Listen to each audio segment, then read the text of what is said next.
džiaugiamės, kad turim visą paletę. Tiek Akademija Garliavos yra futbolo, tiek Hegelmano ir po šių dviejų akademijų vėliavomis yra ir mergaitės visų amžiaus grupių. Na, o šiandien man buvo galimybė pamatyti A grupėje žaidžiančią mūsų Kauno rajono futbolo akademijos komandą, kuriai norėčiau ir linkėti didžiausios sėkmės.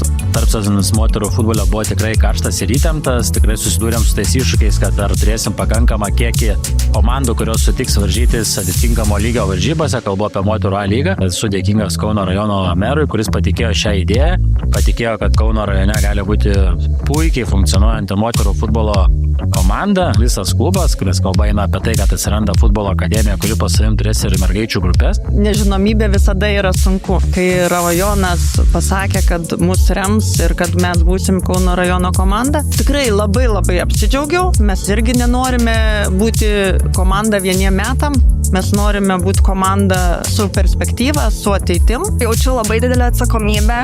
Džiaugiuosi, kad komanda manim pasitikė ir bandysiu padėti, ko galėsiu. Iš tikrųjų, visus komandų žaidėjus yra labai stiprios. Džiaugiuosi, kad vis kitas varžybas, vis kita žaidėja prisiema tą lyderis vaidmenį. Kadangi iš tikrųjų yra dauguma merginų, vos mane kaip dukros, dauguma pradėjo žaisti čia.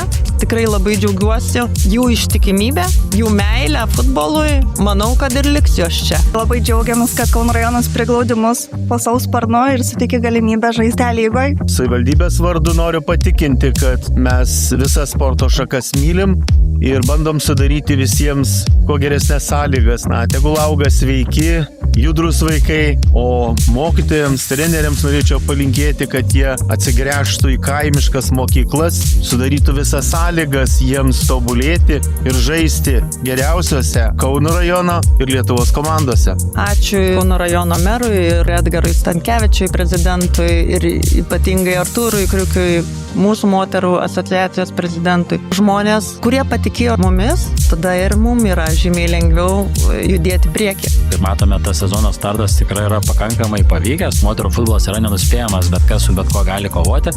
Ne pinigai čia viską lemia, yra moterų merginų noras, atsidavimas, kova aikštelė ir likiu, kad tas sezonas būtų įdomesnis, o turint tokį partnerį kaip Kauno rajono merą, tikrai tikiu, kad šita komanda gyvuos ilgai, gyvuos ne vienerius metus ir galėsim galvoti apie tai, kad ši komanda vieną ar kitą dieną galės pakovoti dėl aukščiausių vietų moterų futbole.